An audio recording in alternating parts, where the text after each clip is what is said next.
Welcome to the Life's Hard, Succeed Anyway podcast, where you will hear transformational stories, positive encouragement, and practical strategies to help you grow your mindset, reach your potential, live your dreams, and experience a purpose-driven, impact-filled life.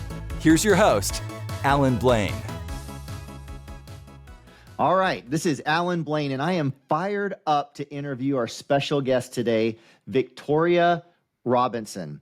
Victoria Robinson is a national pro-life leader, author, and the founder of Reassemble, a nonprofit ministry which offers abortion education and after-abortion trauma recovery for both men and women. She travels extensively across the United States and abroad as an expert on pro-life issues and abortion trauma.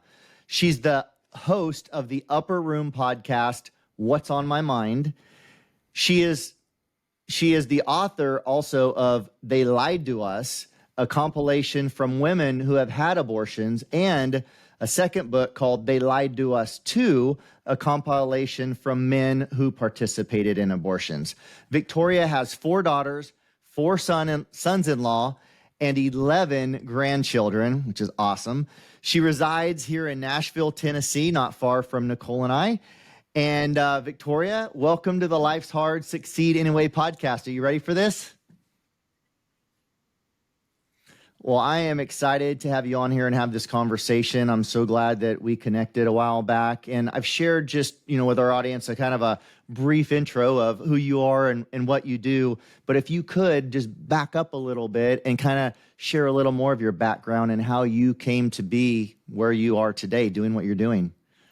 Okay, those introductions always make me so uncomfortable. And when people ask me for my bio, I'm like, just say my name, it's just weird. It never, ever, ever makes me comfortable about that. But anyways, so I have been doing pro-life work for, this I think is around my 27th year. I'm in it right now. And prior to that, I volunteered at a pregnancy center because for 10 years, I was suffering from the effects of choosing abortion myself. I was a single mother with 2 little girls when my husband decided he didn't want to be married anymore. So he left all 3 of us. My youngest was only 9 months old. And I had gone from not working at all, Alan, and being home with my kids and maybe working part-time here and there at a hospital emergency room to being a full-time 12, 14-hour-a-day mom working because he didn't send any support. So my life radically changed when my husband just decided I'm out, which came as a huge shock to me. When I was pregnant with my second daughter, he had tried to convince me then, have an abortion or I'm going to divorce you. And so it shouldn't have been that big a surprise when he left when she was 9 months old, but I was so hopeful that things would turn around. So the day I was supposed to abort my second daughter, I couldn't go through with it. And he physically assaulted me, kicked me in the stomach, said that ought to do it, put me in the hospital because I started bleeding I hate to be graphic, but that's what happened. And I confessed everything to the doctors. Remember, I worked at the emergency room. So for the first time, I was telling them the truth about this abusive relationship I was in. And the doctors did everything they could to save the pregnancy. I went into bed rest for 7 days. I was determined to save my daughter's life. Of course, at the time, I didn't know she was a girl. And my husband left. He left me there alone to fend for myself, crawling to the bathroom, crawling to the kitchen to go into the refrigerator to feed myself for a week. I was so sure I had to save this baby. And we ended up getting divorced as I said, he left when she was 9 months old, and then we ended up divorced. I was devastated. So here I was going from, even though that was an abusive relationship, I never wanted to be divorced. I came from divorce.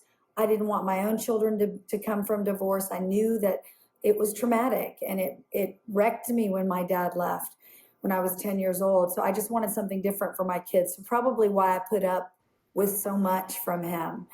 And he knew that was my mindset. So he took advantage of it. So there I was, a single mom with 2 girls. My self-esteem was shot to pieces. When your husband says, I don't want you anymore, can't stand you, and never wanted to marry you in the first place, and he goes from North Carolina to California and leaves you without any support, not visiting the children, nothing. I was lost. I was embarrassed. I was ashamed. I thought, oh my gosh, this is what my dad did. He left because I wasn't worthy to be loved. He left because no man's wants me. And it was a really, and I'm painting you a picture of where I was at that time. I was in a very, very dark place. So I met a guy at one of my 2 jobs, and I fell madly in love with him. He said all the right things, and he really seemed to love me. And then 9 months later, we were pregnant. I was pretty much devastated again because I could barely take care of the 2 little girls that I had at home. They were in daycare 12 hours a day. And it was heartbreaking to me that they were grabbing my legs, begging me not to leave them again, but I had no choice. And so I told him we were pregnant, thinking he would say, well, let's just get married earlier. We talked about having our own children one day. He always told me how much he loved me and vice versa. And the first thing he said was, I think you know what you need to do. And I honestly didn't know what he was talking about, Alan. That was the first time an abortion, that word, ever entered into the vocabulary of my own life. I knew what an abortion was. I had friends who'd had abortions. I had one who'd had 7, used it as birth control. It ended our friendship because I was so disgusted by that. But now here I was, a single mom, no support from my ex-husband. And it was easy to manipulate me into believing it was the best choice. So my boyfriend, who I thought loved me, is telling me this. The abortion clinic in Charlotte, North Carolina is telling me the same thing. She actually said to me, you'd be a really selfish mother to bring another mouth to feed when you can barely take care of the 2 you have. Wow. Which is asinine now when I remember the things she said. But they're so trained, Alan, to say what they need to say to convince you this is the best choice, because it's a multi-billion-dollar industry. So I bought into it. I believed there was nothing there but a blob of tissue, clump of cells. I believed this couldn't affect me in any way like she promised me it wouldn't, because I was so early. And I believed my boyfriend when he said, I love you, we'll have children and get married later. And so I did it. On a Saturday morning, I drove myself to an abortion clinic, hired a babysitter. My boyfriend was out of town, told no one, which I always tell girls, if you're not willing to tell a best friend, your sister, or your mother something you're about to do, that's called a clue. And the whole time driving to the abortion clinic, I had my hand on my stomach, Alan, begging this blob of tissue for forgiveness for what I was about to do. And the woman I was who walked in that abortion center was not the same one who walked out. It radically changed my life. The relationship with my boyfriend ended 9 out of 10 times when there's a traumatic experience like abortion. Couples can't stay together. It's too much of a reminder of what you've done. So I lost my boyfriend, who I loved very much. I lost my baby. I lost my self-esteem. Once again, all those feelings of unworthiness were piled up on me, and I began to loathe myself. So that started me on the road to destruction, getting involved in relationships I shouldn't have because At what age? Approximately Sorry? at approximately what age? I was 22. Okay. I was 16 when I married him, Alan. I wasn't pregnant. I was just a naive, stupid little girl who came from a broken home, who just all I longed for was family and a home and to build my family that I never had. That mindset, which is why I married someone when I'm 16 and he was 19. So now I'm 22 and have just had an abortion. My husband is gone. My boyfriend and I have broken up now, and I thought my life was over. So for 10 years, I lived in that guilt and shame until I got help. I finally asked for help at an actual pregnancy resource center. I went to the director and said, I had an abortion. I've never told anybody. Help me. And she got me in abortion trauma recovery. It radically changed my life. I told the 2 facilitators that took me through the process for 3.5 days, this intensive retreat. Every woman needs to know about this. I need you to teach me how to do what you just did for me so I can do it for others. And that was 26 years ago. Wow. Well, I just did some math on your age, but that's awesome. You look amazing for your age, by the way. Yeah. I love it. I love it. But if people are listening to this, just not seeing the video, they might think by your voice you're much younger than that, or by video too, for that matter. But you have a very young sounding voice. I guess that's a compliment. I don't It know. is a compliment. We Okay. have good genetics. People are always asking me, how do you look the way you, and they ask, Yeah. I don't Yeah. say it. How do you look like that? You have 11 grandkids. My oldest daughter's 41 years old. And I say, I take care of myself Right. and skin care, all of that. But it's also genetics. I have a very young looking mother who's 79 and a very young looking grandmother who's 99. So I Wow. have to give credit to genetics. And it's also Wow. Jesus. I mean, I Yes. am a follower of Christ and he keeps me happy. I love it. Yes, that's a big key there too. Genetics and Jesus. I love it. That's good. That's That's a good. Yeah. good book. That's Well, a good book title. there you go. And when we first got connected, yeah, we need to talk about your books here in a minute. But when we first got connected, and I was looking on social media, I thought I had the wrong person because I'm like, no, I don't think she's a grandma of however many 11 or whatever. But anyway, I do want to go deeper into kind of your past and the challenges and the struggles and all that. But before we do, let's just touch on like what you're doing today. Let's kind of fast forward to today. I shared with our listeners that you are the founder of Reassemble, that nonprofit ministry that's, I guess doing education and trauma. What would I want to say? Abortion recovery. Yeah.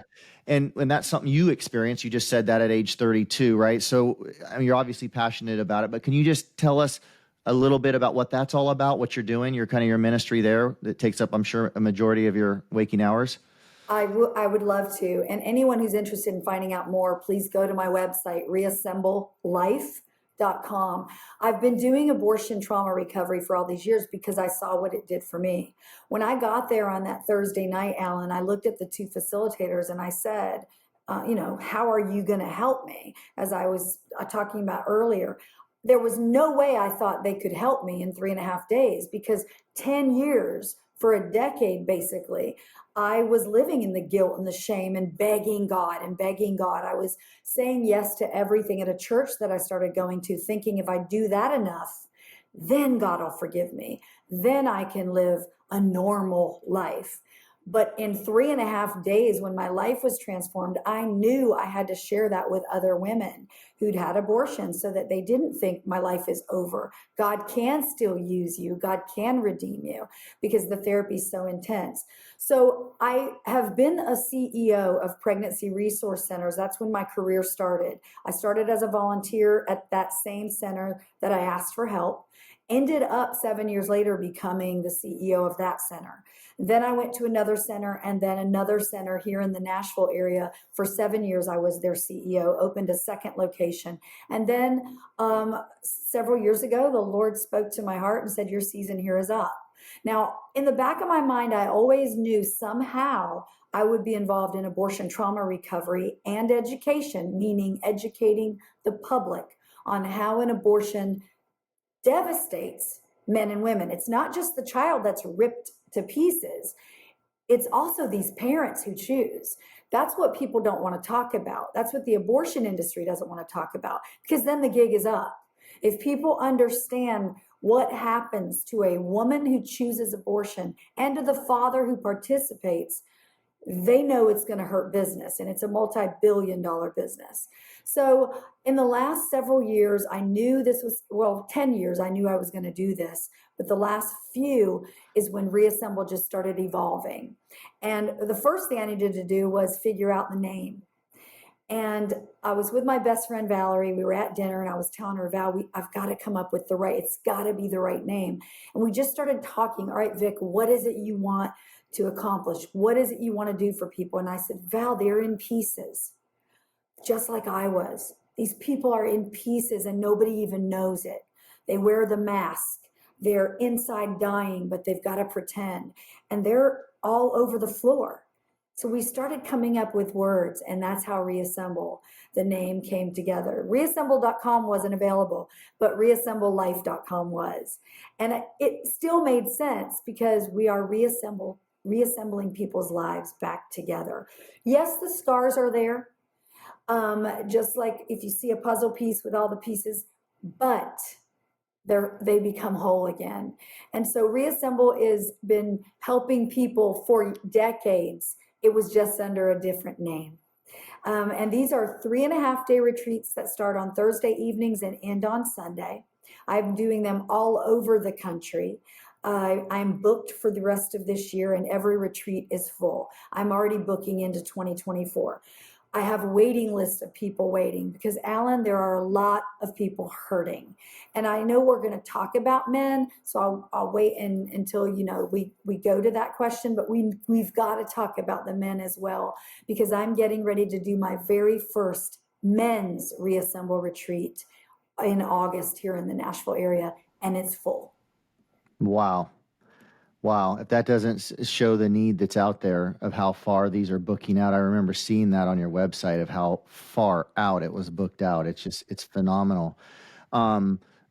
Before we come back to the more talking about the challenges and diving a little deeper into this, you've obviously had a lot of success since being in a really deep, dark place and at all the way up to 32 and starting to get some help 26 years ago, I think you said.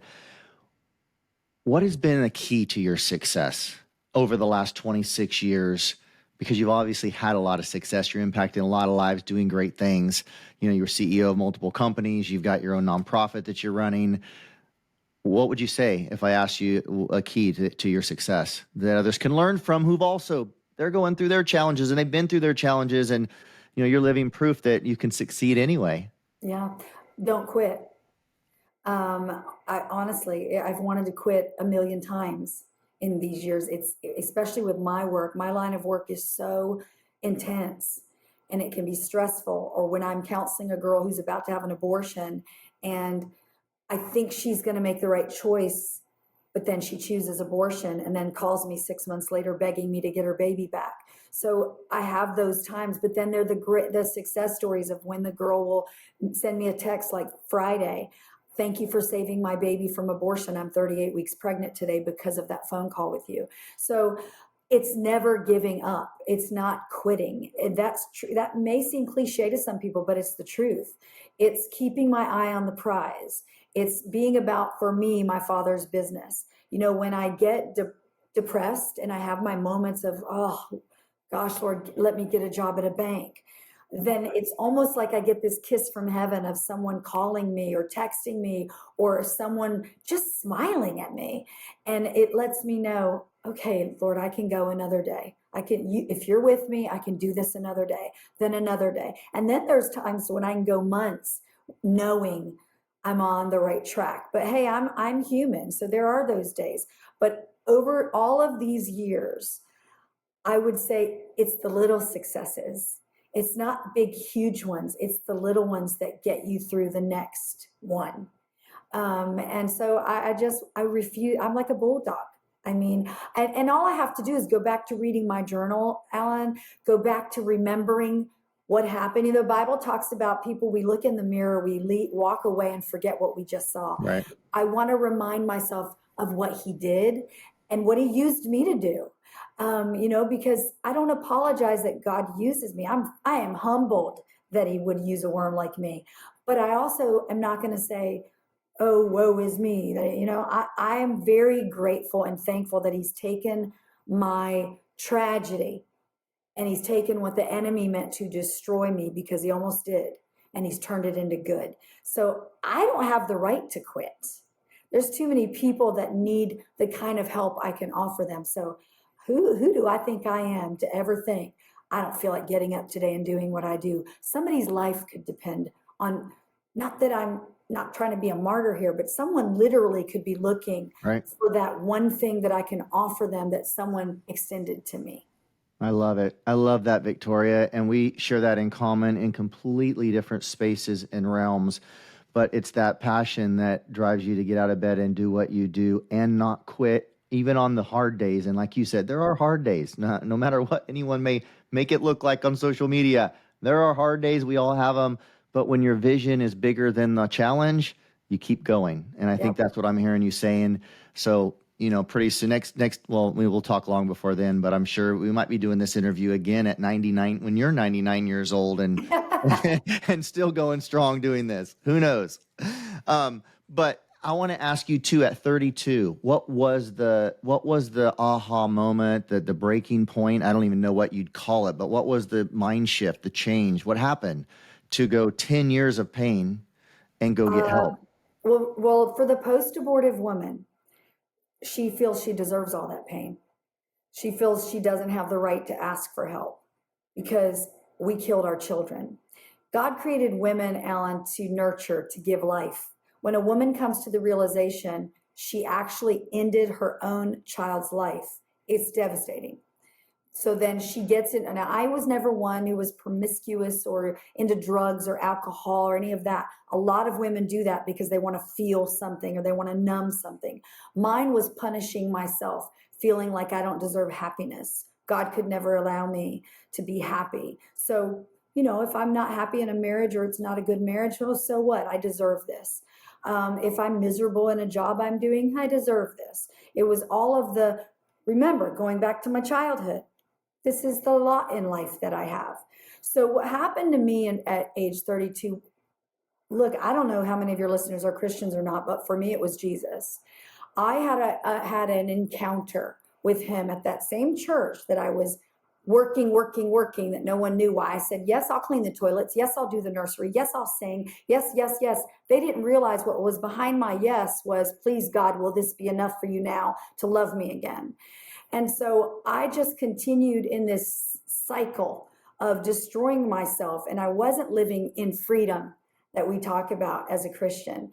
And so Mary, that same director from the pregnancy center, attended my church, and she kept walking up to me saying, you're so good with the youth here. We really should get you to volunteer at our pregnancy center. I think you could make a huge difference.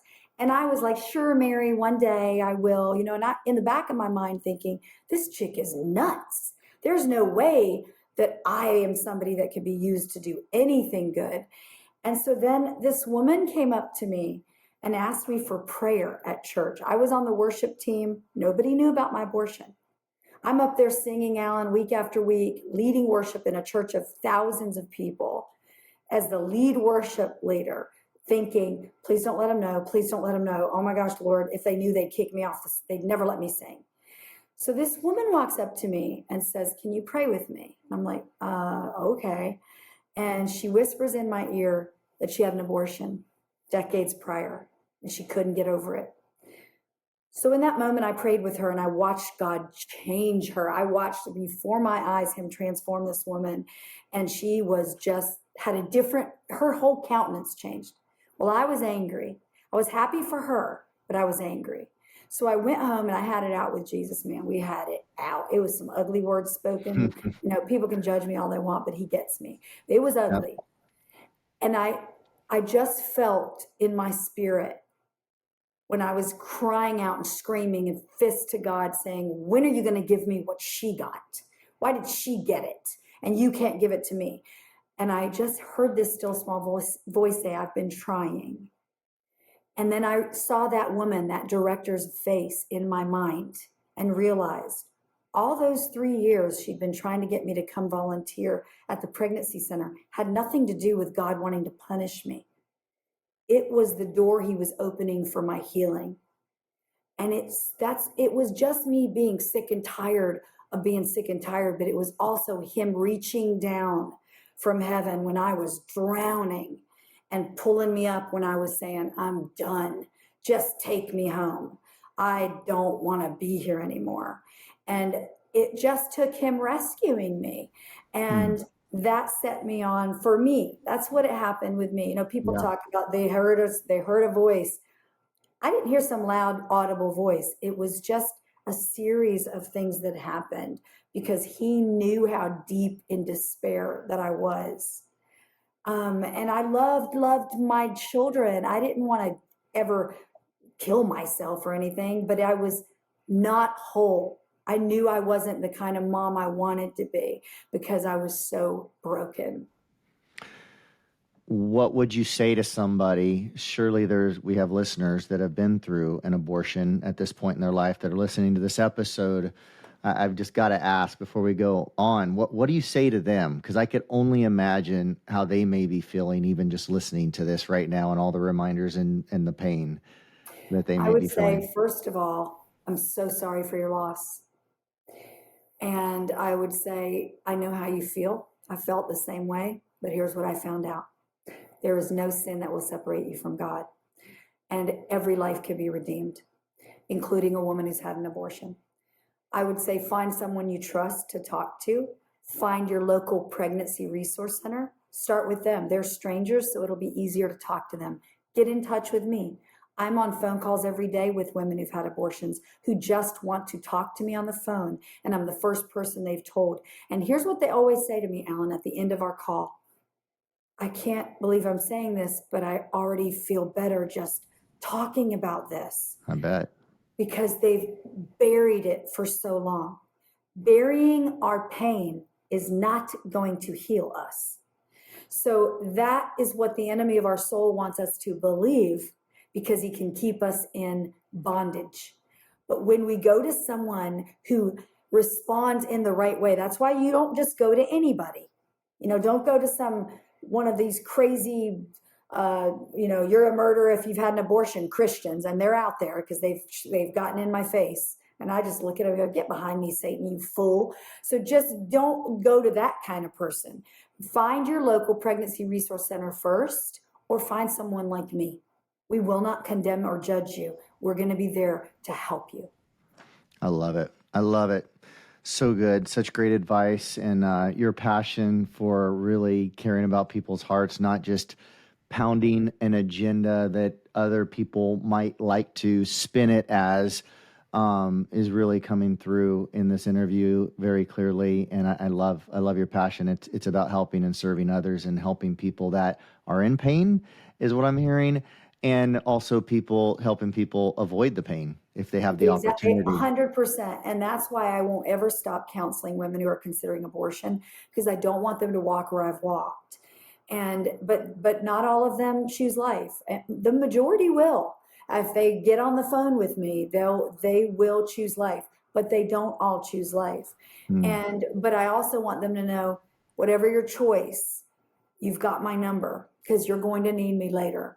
It's a matter of months or years. I can promise you, you're going to need the help I'm going to offer you later on. And if I condemned and judged them, which it's not my heart anyway, they would never come back to me. I always told my staff at the centers that I ran, if I catch any of you condemning or judging any of these women who are abortion vulnerable, you won't volunteer here or you won't work here, because these women need to know we're a safe place to come back to, whether they go through with the pregnancy or they don't.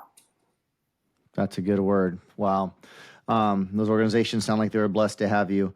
And I'm blessed that Tasha Ives introduced us and connected us a while back. So thank you in advance for, again, I guess I should say, for coming on the show and taking your valuable time to share your story and wisdom with our listeners and with me. I am curious, though, how you view your past challenges. I mean, in light of your success and all the lives you're impacting now, you're living a healthy, happy, free life today, a successful life, what I would call a successful life. How do you view the past challenge now, when you in the rear view mirror?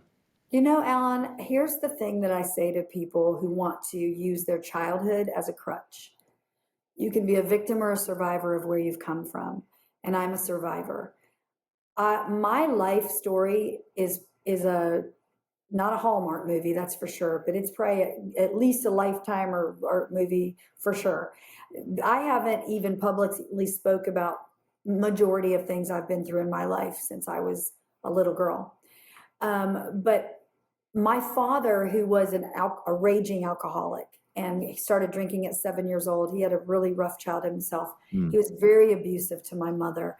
And we made peace before he passed, but he would take me with him, and I'd be babysitting his mistress's kids in the living room while he's upstairs with her in the bedroom telling me, you better not come up there with those kids.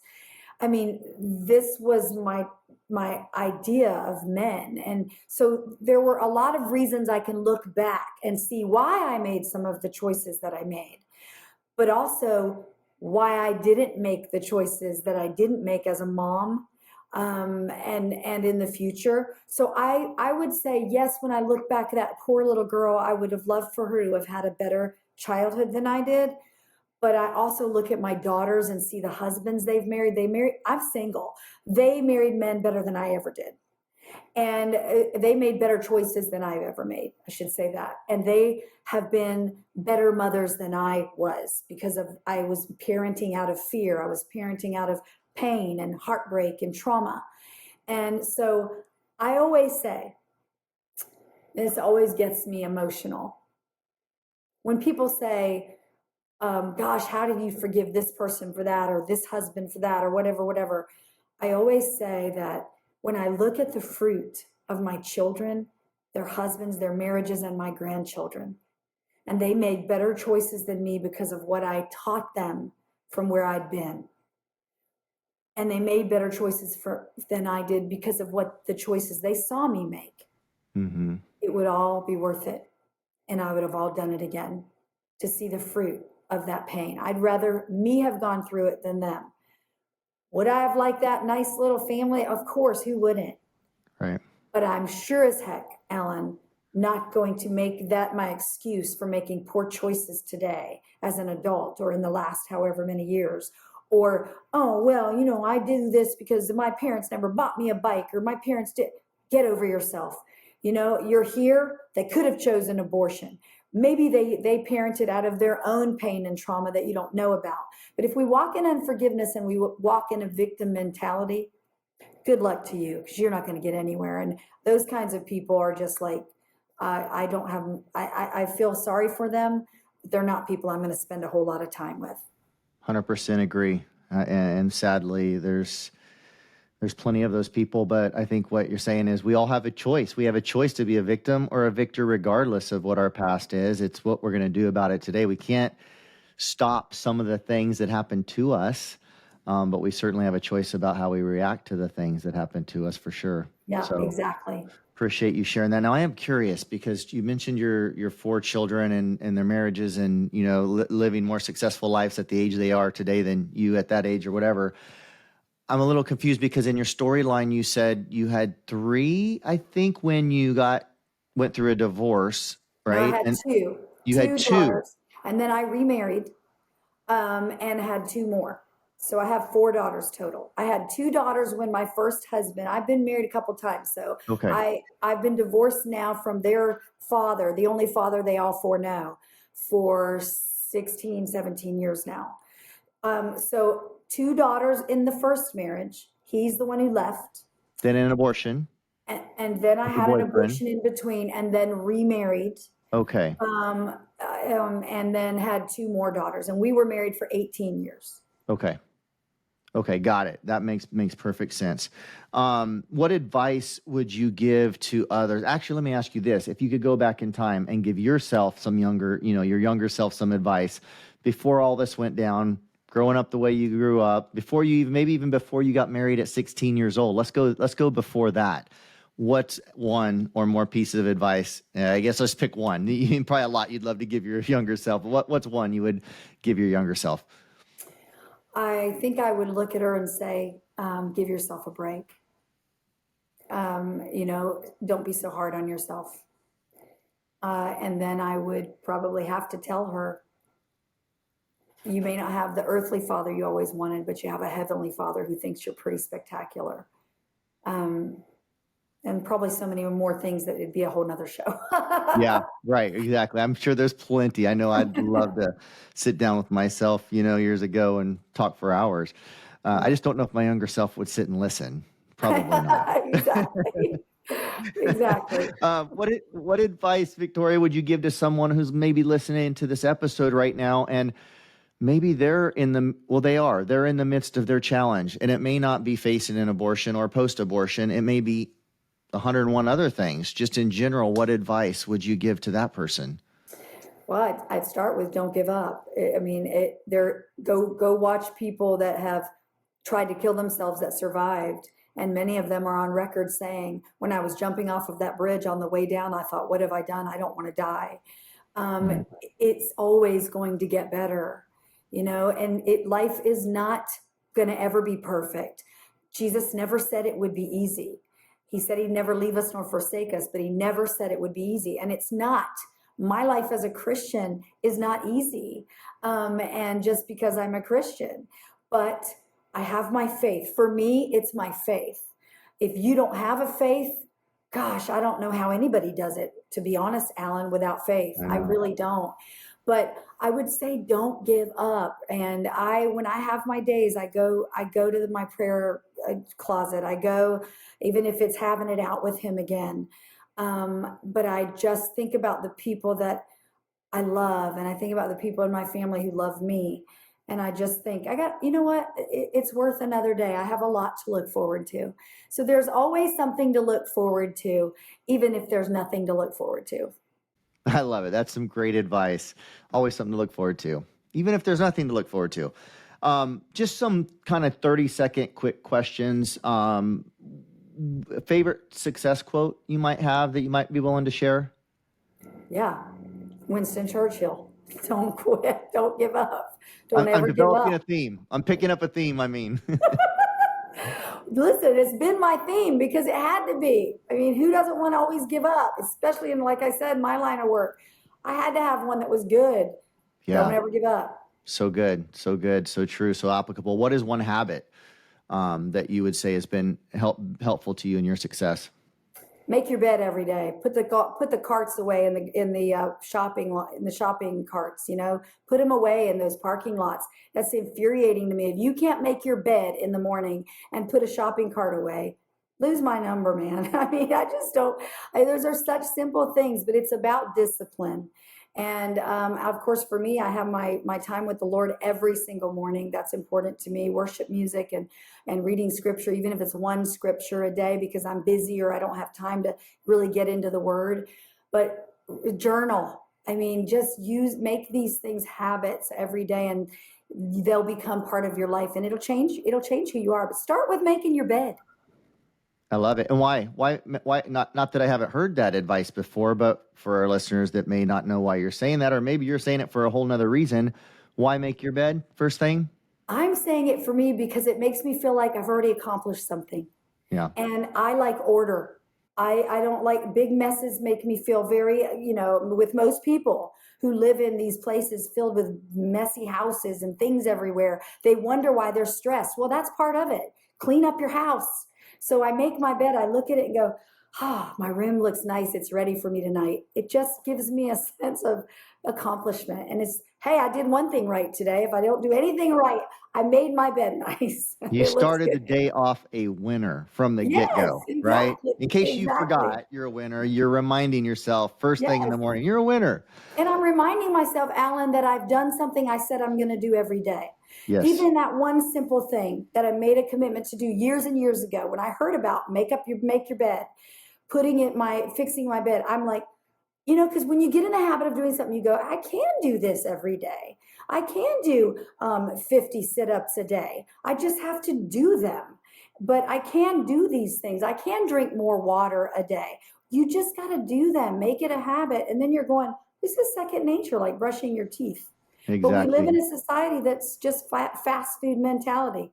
Everybody wants it right now. They don't want to work for anything. It's unfortunate. My dad may have been an alcoholic, but he made millions, lost millions several times. And the thing he instilled in me was good work ethic and not to be lazy. If my dad would drink and be a drunk and pass out at 3 a.m, but by gosh, at 6 a.m., he was up going to work. He just instilled, it was kind of bizarre, but there were things he taught me. He always would say, baby girl, money won't make you happy. Now, it's nice to have it, but if you marry for money, you're going to earn it. Find a job you love. You'll never work a day in your life. He would instill things that I didn't forget. And even a drunk who says Jesus is Lord is still telling the truth. So true. So true. Oh, that's good. What is one of the best pieces of advice that somebody's ever given you? Probably like myself better. years and years, I don't struggle with this like I did when I was younger, but years and years ago, I was always trying to think I needed to do this better or wear these clothes or I had to make sure I looked a certain way. I go to the grocery store. I don't even care if I run into somebody and I have nothing on. Look, putting on a little bit of lipstick to do these interviews when I do these, I, I told a gal that was here today doing some work on my house. I said, oh, I got to put makeup on today. I'm doing a few interviews today. And she goes, you always say that when I'm here and you're about to. I said, I know, I just hate it. But before, oh my gosh, I wasn't one of those people that had to have lipstick and full on to go to the mailbox. That's never been me. But I thought I had to impress others. Now I have been delivered of that. So I'll never forget. And then a woman said to me, the same woman, Kathy, she said, Vic, one day God's going to use your voice to reach the nations for good, because you have a bold personality that sometimes can come across back then and rub people the wrong way. But he's going to start articulating your words and helping you get polished. And that was about 30 years ago. I love it. I love it. Well, we have that in common too. Bold and can kind of be a little rough with my words, and God's been and still is polishing me on that, and it's a work in progress. Yeah. But look, yeah. Alan, if we ever say we've arrived, people should pray those lying demons out of us. We're never going to arrive. My goal is just to be better than I was yesterday, make better choices in 6 months, a year than I did 10 years ago, to continue making the best choices. So we're all works in progress. None of us ever is going to arrive till we're dead. And then we decide where we arrive, in heaven or hell. Exactly. And I'm all about being a good steward of wanting to be a good steward of everything God's blessed me with. And one is my body. And like you, I want to be healthy. I'm planning, I know God could take me tomorrow, but I'm planning to live to 120. So at 51 years old, I have plenty of years to keep improving and learning from my mistakes and growing. Yep. So that's really exciting, like living life. You're not even halfway there yet. It's an exciting way to live. Again, I'm okay if tomorrow's my last day, but I'm just love living that way, that I'm living for, as long as God would have me live and serve and give. And I would hope and pray that my last 50 or 60 years is more, I think it should be. I think our last half of our life should be more productive than the first half of our life, which is a little backwards from modern day, the world's, philosophy and system. If it isn't, Alan, you've learned nothing. Right. And that's the thing about me at 50. I just turned 59 very recently. And I'm literally going, oh my gosh, next year I'm going to be 60, the big 6-0. And I just think I have not ever liked myself better today than I did 30, 40 years ago. I feel sorry for that girl. Right. I feel sorry for her that she was so broken and so convinced that she could never amount to anything or do something purposeful. But I like where I'm at. This is probably why I'm still single. I don't deal with stuff like I would have in the past. I'm not looking for a guy. I'm not looking at all. But when I date, it's an interview. And the thing for me is I'm going, God, at your age, buddy, you should have more together than you do. I'm not looking for a guy that I've got to teach or that I've got to lead. I'm a woman. I'm a strong woman with an opinion, but I'm still a girl who wants a man to lead, not me. And unfortunately, those guys are few and far between these days. So it's better to be single than wish you were. That's a great point. I would have to agree with that. What I normally would love to ask our guests, like what's a book they might recommend, but I'd rather ask you. I know we were talking a little bit earlier about your book. Can you show us your book for those that can see the video? You've got They Lied to Us and They Lied to Us Too, right? One for the women, one for the men. Can you just give us The Lied to Us has my full story in it, and a lot of stories from other women who chose abortion, why they chose. I kept it under 100 pages because when I first wrote it, gosh, 17 years ago, it's now in its 5th print. When I first wrote it, it was to give it to girls who were considering abortion. I knew I had a window of opportunity for them to read true stories from women to make a better choice, or at least to be educated. They Lied to Us Too is stories from men. And I know we don't have a lot of time left, but Alan, I got to say this. When I called the father of my aborted child, we broke up. And I've done so many interviews today, so forgive me if I'm repeating. Can't remember, did I say this in the last one I just did an hour ago? I understand the feeling. Yes. So when my first book, They Lied to Us, came out, even though I changed any identifying factors about him, I wanted him to know it was coming out. We hadn't spoken in 10 years. I had just gone through abortion recovery, and I thought, okay, I'm in a good place. I called him up to tell him about the book, to reassure him, because we had a lot of same friends in common still. As soon as I said, hey, it's me, he started weeping. I couldn't understand what he was saying. When he finally composed himself, he said, I've waited for this call for over a decade to beg you forgiveness for what I made you do. It's haunted me all these years. I've been in therapy for 8 years dealing with it. Can you ever forgive me? I should have protected you. I should have protected our child. As I was saying earlier, God instilled in women to nurture their children. That's why when it's not natural for women to kill their children. When a man participates in an abortion, it's not natural for him not to protect his children. God made men to protect their women, to protect their children. So he was crushed. I never knew that. I thought he went on with his life, forgot about me, forgot about what we'd done, our baby. So in that moment, two things happened. One, I forgave him and my healing was full circle. The second thing that I felt was, oh my gosh, I felt like the Lord spoke to my heart and said, don't forget these fathers. These children have fathers and they're hurting. And you need to never not speak of them again. They need help too. Well, that's what I wrote. The second book took longer only because of time. I had so many men that wanted to be interviewed. They all changed their name because they all wanted to make sure that the woman they were talking about never knew. They were so kind, really. They said, I don't want her to know I'm telling our story. So change my name and change a few things about locations. They were very protective of her identity. Love that. So I'm doing, as I said, my first men's retreat that I've ever done. I've only done women's retreats, but two separate people, two men, said to me, you're missing it. You need to offer men the same help because you represent the women they hurt. And when you're bringing this to them and you're offering this help to them and you're walking them through this healing journey, it's part of their healing process. My mindset was, I'm not going to spend 3.5 days with a bunch of men. I'm single. I'm not spending the night overnight at a retreat center with men. And I'm not doing that. I will stay off campus. I have 2 men who work with me who will stay on campus. I'll just lead the sessions. It is so full, Alan, that I got a call from a man in the last month saying, can I please come to your men's retreat in Nashville in August? I said, it's already full. He said, I'm begging you. I'll sleep on a sleeping bag. I'll bring a cot, whatever it takes. I'll sleep on the floor. My marriage is falling apart. I have to deal with this abortion from my past before I even met my wife. So I said, okay, we'll figure it out. Men are hurting too. So we cannot forget men. So if you're a man who suffered or participated in abortion, whether you drove her, talked her into it, manipulated her into this was the best choice, paid for it, or you didn't even know and find out till later, or you begged her not to do it. It doesn't matter. That was your baby. I'm sorry for your loss. You deserve to get help as well. This is not an issue just about women. Wow, that's so good, Victoria. Wow. What would you say is your definition of success now at 50, whatever years old? When you think about success?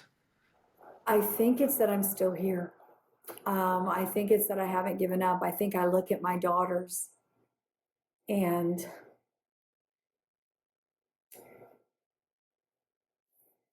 who they've become. I look at my 11 grandchildren who adore their Mimi. That's success for me. My family, my work. I love it. And when you think about the future, what at this current time excites you the most? Or what's one of the top of mind things that's exciting you right now about the future? Personally or professionally? Personally or professionally? Professionally, that Reassemble continues to grow, that so many people get abortion trauma recovery because I'm convinced it's a backdoor approach to ending abortion no matter what the laws are. Healed people want to help people. Healed people will open their mouth. They won't be walking around with masking tape over their mouth because they can't speak about it. I want it to explode. Whether not just Reassemble, I want to train. I'm training a lot more leaders to do these retreats because I can't do them all. This isn't just about me. I want it to explode, whether they're called Reassemble retreats or not. I don't care. I just want to see one happening every weekend in this country, and more and more. That's an army of millions of people out there. There have been 72 million abortions since Roe v. Wade in 1973, Alan. That's 146 million men and women who've had or participated in an abortion. 10% of those people would change the world. It would change the face of what abortion looks like. The truth needs to be told professionally. Reassemble gets lots of donors. I mean, we need all the help we can get.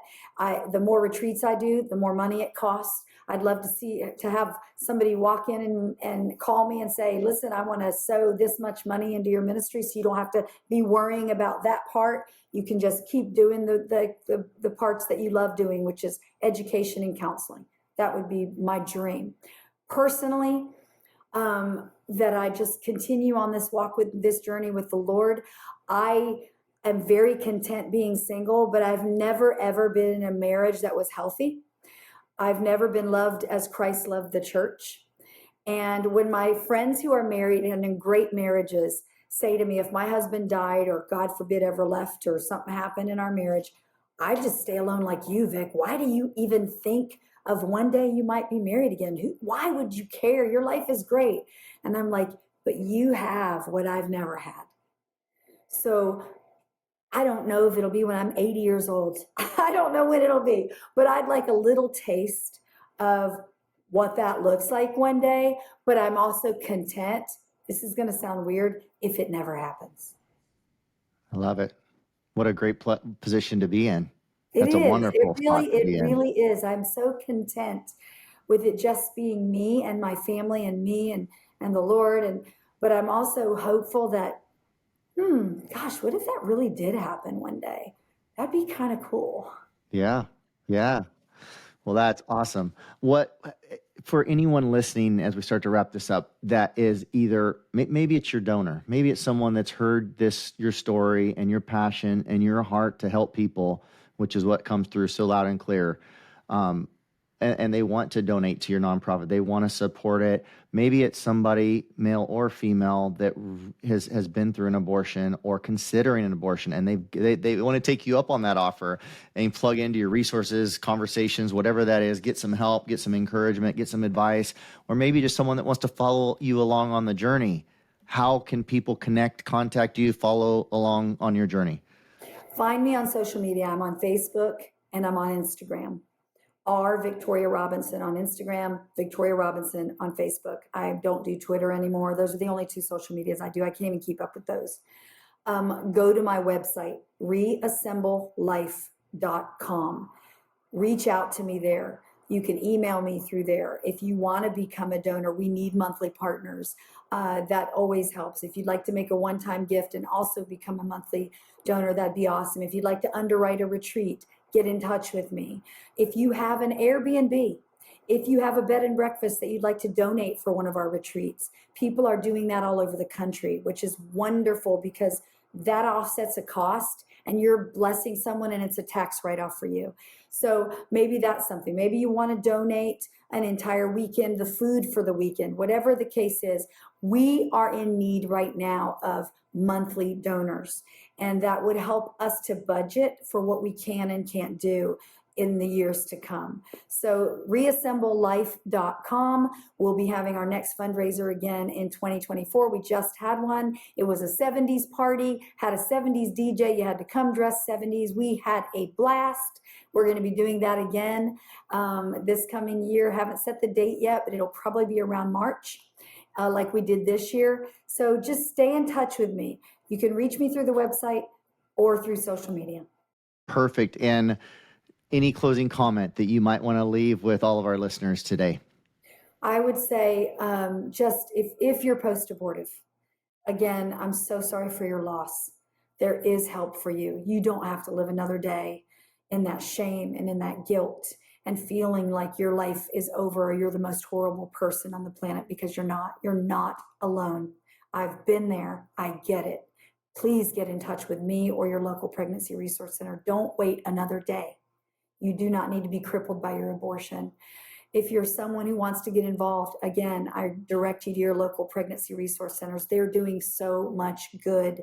They are on the front lines. You could volunteer there, get involved in another nonprofit you're passionate about, but get passionate about something, because when we stand for nothing, we'll fall for anything. I love it. And for all of you that are listening, please, if you know anybody that could be encouraged or would be encouraged by this episode, share this episode, share it, post it, however you need to get it out. There's, like Victoria talked about, there's a world, millions, literally millions, hundreds of millions of hurting people out there. And they need to hear this message, I believe. Victoria, thank you so much for taking your time to come on here and share your wisdom and experience with us. It's been great. Thank you, Alan. Thanks for having me. Anytime. If you love this podcast, grab some of Alan's free resources on his website at alanblain.com, spelled ALLANBLAIN.com. You can also find links to Alan's Facebook, Instagram, and TikTok there in his contacts page. Lastly, if you can leave a 5-star review for us on your favorite podcast app, that will get these messages out to more people and it will really mean the world to us. Thanks in advance, and make it a great day.